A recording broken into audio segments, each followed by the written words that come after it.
जब अंग्रेजों का गुलाम था ये हमारा भारत, उस समय अमेरिका से एक मिशनरी को भेजा गया। उसको भेजा गया कि जाओ भारत और जाकर के भारत को ईसाई राष्ट्र बनाओ। और वो 21-22 साल का नौजवान था जिसका नाम था सैमुअल इवान स्टॉक। ईसाई राष्ट्र का मिशन देकर के उसको भेजा गया।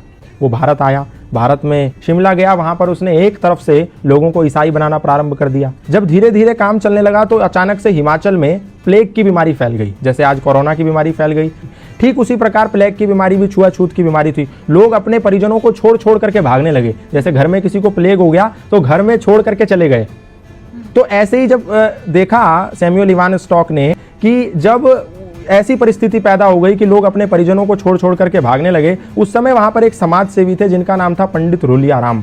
वो पंडित रूलियाराम निस्वार्थ भाव से ऐसे लावारिस पड़े लोगों की सेवा कर रहे थे। तो सैमुअल इवान स्टॉक ने देखा कि पंडित रूलियाराम एक खाट के पास हैं जहां पर एक वृद्ध आदमी को लेटा हुआ है और वो प्लेग के मारे तड़प रहा है और उसके गले में एक गिल्टी हो गई है जिसके मारे उसको तड़पन हो रही है।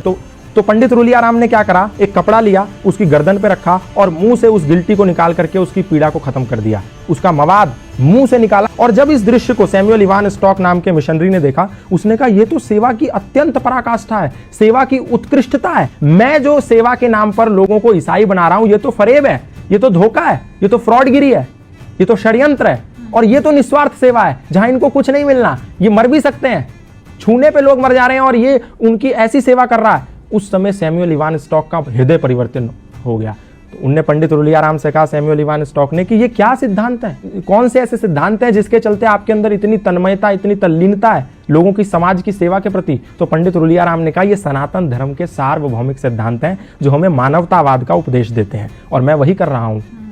संगच्छध्वम संवदध्वम संवो मनांसि जानताम सर्वे भवन्तु सुखिना सर्वे संतु निरामया के सिद्धांतों को पालन कर रहा हूं। तो सैमुअल इवान स्टॉक ने कहा, मैं भी ये सनातन धर्म के सिद्धांत जानना चाहता हूं।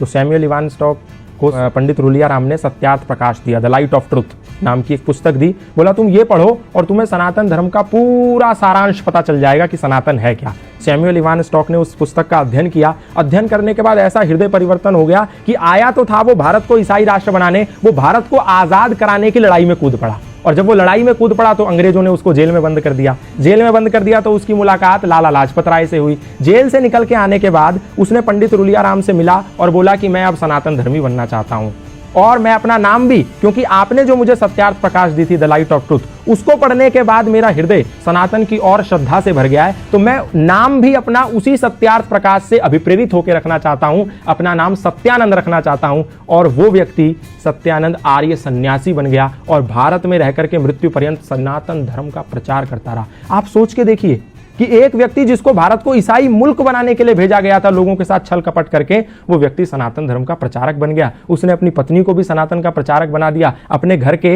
एक कोने में यज्ञशाला खोल दी। आज भी हिमाचल प्रदेश में जाएंगे तो वो यज्ञशाला विद्यमान है। वहां उपनिषदों के मंत्र उकेरे हुए हैं उस यज्ञशाला में। उसके घर में आज भी वो भगवत गीता के श्लोक लिखे हुए हैं। तो ये प्रमाण है कि सनातन को कभी ना उस समय, ना आज, ना आने वाले समय में कभी भी लोगों पर थोपा नहीं गया। ना तो तलवार के जोर पे, ना भय और लालच और षड्यंत्र के जोर पे। सनातन से लोग आए और प्रभावित हो गए। फादर कैमिल बुल के ईसाई मिशनरी थे, आए, रामायण से प्रभावित हो गए, सनातन धर्म का प्रचार करने लगे। बाहर से लूसी गेस्ट आई, सनातन धर्म से प्रभावित हो गई, भारत में गुरुकुल खोल दिया।